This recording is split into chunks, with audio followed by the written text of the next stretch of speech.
Merry Meet, Annie here. This video is a response to MoonlitOpal's video. Michelle asked us to share kind of what we're about when it comes to Esbats and Sabbats. How we celebrate them, what we do, whether it's formal or informal. I'm getting my hand well licked by Ernie for some reason. I think because I just did a video that I was holding Bogey in it.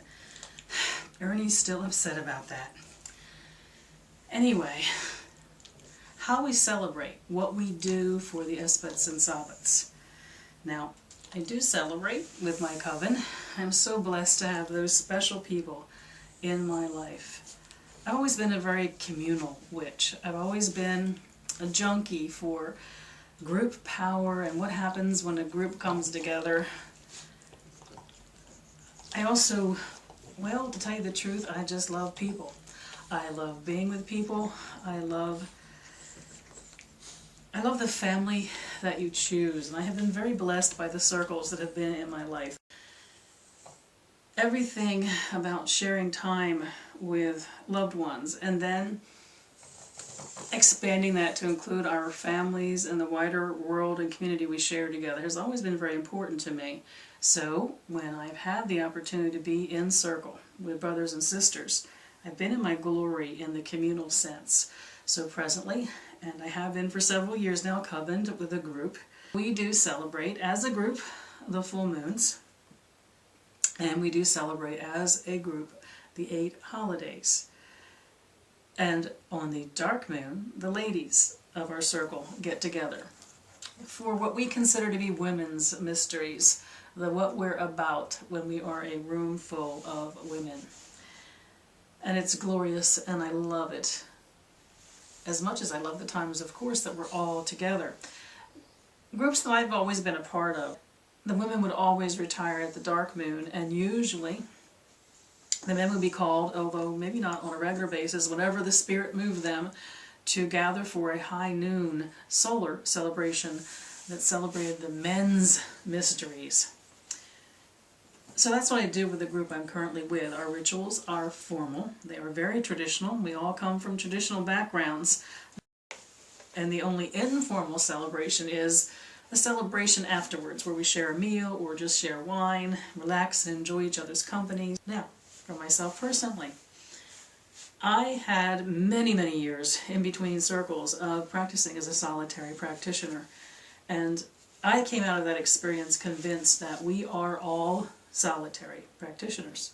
We may choose to spend time with groups, but the beliefs that we hold, the work that we do, the energy that is us and how we choose to turn that into a work of art and a work of creation is a solitary activity.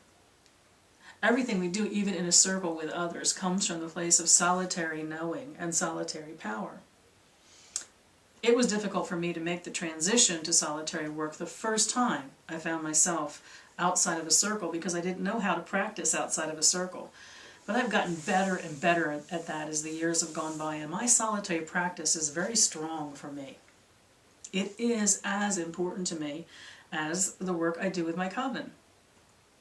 Now, I celebrate alone the full moon in a rite that is for myself only, and the dark moon.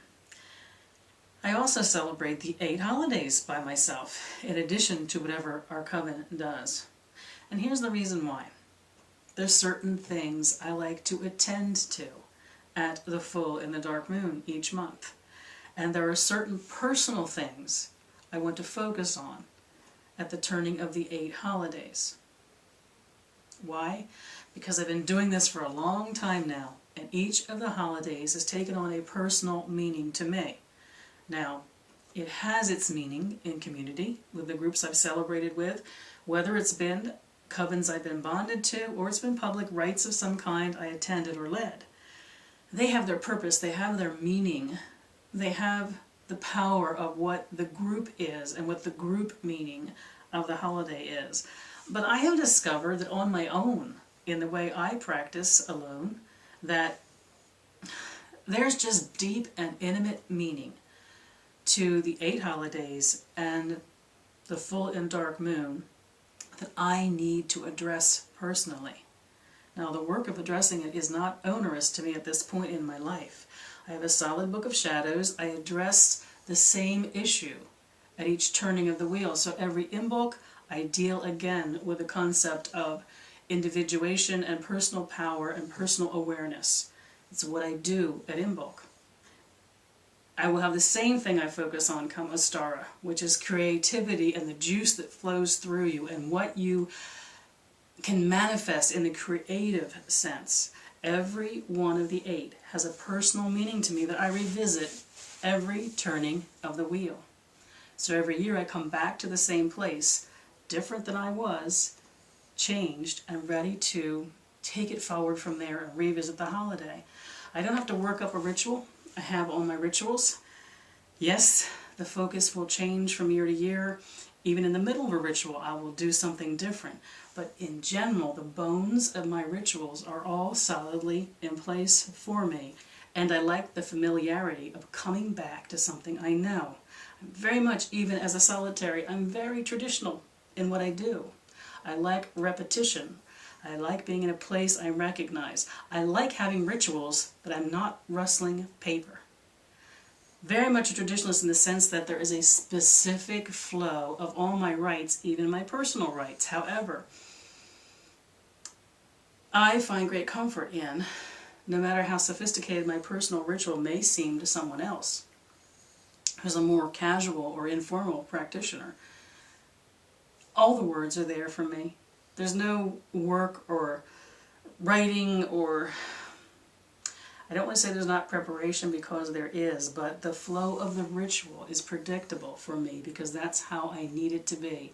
I have been saying the same words in my solitary rituals now. Well, I became a solitary for the first time just short of my 30th birthday. So 28 years ago, I was figuring out, what do I do as a witch alone?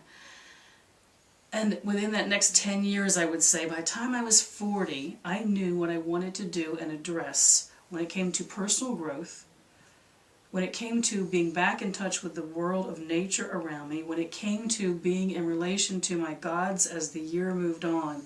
Within a decade, I had a flow that has become a permanent flow for me. It has not really changed. When I'm alone, I do high ritual. I do all the steps of a traditional rite on my own, including invocation. I need that. I need the rhythm and the flow and the knowing. I am able to give myself over to the experience of ritual when it flows in a pattern that my mind, my subconscious, and my emotions have come to know. Now, one of Michelle's questions was, do we celebrate formally or informally? I love the rigmarole. I love all that. However, at the drop of a hat, I will... There was a TV show, I can't remember the name of the TV show, it was the one that had Urkel in it, the real geeky young boy. And there was one of my favorite episodes, and he was coming back from someplace. He was driving his car down the road. It was a little tiny, strange, little tiny, small car, I remember that. But a polka music came on his radio. And he stopped his car in the middle of nowhere on a road, got out of the car, and started dancing around the road. And he explained to the person who was with him that sometimes a guy's just gotta dance. And that has stuck with me. I don't know how long ago would it have been I saw that on that thing, but it is how I feel about spontaneous ritual. Whether it is something that changes in the middle of a ritual that I thought I had predicted, a ritual I've been doing the same for 28 years perhaps, that suddenly I'm in the mood to do something different, to turn it upside down, or I'm all ready to do what I think is going to be my normal, formal, traditional solo ritual, and all of a sudden I just want to dance. I want to do something totally casual and informal. I just want to be outside and be in the moonlight or be in the sunlight and just do something that has come over me as a form of celebration. Usually that comes from moments of particular gratitude and feelings of being thankful. The reverence part of the mirth and reverence that you all know I adore so much as a life mantra. So as a solitary, there's two things that I do. I do a formal, steady ritual written in my book for all of the 8 and for the dark and the full moon. And sometimes I'm a witch that just gotta dance. Just gotta do whatever comes over me, moves through me, sometimes coming up from within me and needing to come out, and sometimes it feels like I'm just reacting to something that's outside of me and I just need to do something. No tools, no preparation, no getting ready, just doing it. So I like the combination of where I have gotten to, where I have these 2 times a month, and then on the 8, that I have certain things I want to address. Keeps me on the path of self-development that I'm on, reminds me of the growth and development of myself through the year, takes me from year to year, keeps me in touch with my gods, keeps me in touch with all the worlds in a predictable kind of way. And then there are the times that are totally outside that. Now, where I am really truly a traditionalist is I don't miss any holiday. I never miss a moon, full or dark. I never miss one of the 8. Never. Simply do not. I need them. They are part of my life. They are part of the flow of my life. So in that sense, I am very formal. There is no day that I'm too tired.